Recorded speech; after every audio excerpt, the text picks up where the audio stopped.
Vho Pfano Sigebe vho fara malugana na mavharivhari a u tambudza vari ho ḓo vuwa tsimba na mapholisa musi vha tshi lamba u dzhiwa magunwe vari izwo ḓo shumisa mapholisa be vha thoma u varwa vari vho sukumedzwa zwiṱepisini vha vunḓea tshanḓa. Vho Sigebe ndi muimano wa miṅwedzi ya malo. Ari khou ndzhia magunwe nda hana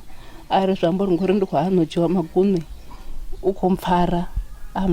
nda valeliwa u bva afho nda ri na magunwe thi dzhiwa a vha hanefhaḽa khou thoma u ntsembisa na muṅwe pholisa wa mufumakadzi vha khou thoma u thusana vha khou nkokodzekana muṅwe khou nkokodza muṅwe khou nkhukhwedzekana ri tshi swika hafhaḽa phatshizini ri khou ya stepisini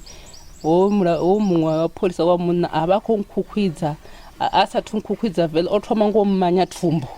a tshi fhedza u mmanya thumbu a kona u tou mbofha ngedziḽa tsimbi a munsa luraru. Vho Joyce Mulovhedzi na vho Pinki Ndou vho ḓo fara kha mavharivhari o ngalangadza muthu vari vho rwiwa vha dziṅwa mishonga vha dovha vha dziṅwa na maḓi o ṱamba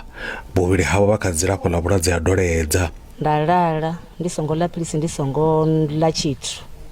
vhananga vha ḓa nga matsheloni vha ḓa nga matsheloni vha ri mulandu u tou tshimbilisana nda ri vha kha ḓi ta ṱoḓulusa mara nṋe a thi ḓivhi tshithu. Hava khou swika pholisa ḽa ḓa ḽa ri kha ndi ḓe ofisini yaḽo ndi tshi mutevhela ngei ofisini nda dzulidziwa kha tshidulo u bva hanefha ri nṋe kha ndi ambe ngoho nda ri nṋe a thi ḓivhi tshithu kha zwine vha khou mbudzisa a ri ndi ḓo amba ngoho ndi ḓo tou lenga a dzhia dzitsimbi a nkhungela murahu a ri kha ndi dzule semendeni nda dzula semendeni. Kha mapholisa ndi vhaṅwe uri vha ndiphe ngori nṋe vho mphedzela tshifhinga ndo dzula maḓuvha a 7 days ndi sa khou ḽa tshithu ndi khou shuma u nwa maḓi ende ndi tshila nga philisi ndi khou amba na zwino thi ḓivhi u ḽa philisi ende na vhananga ndi khou amba zwa zwino a vha khou ya zwikoloni ende vha khou mela murahu. Vho Ndou vha ri muṅwe wa mapholisa o lingedza u vha lovhelela uri vha sa vule mulandu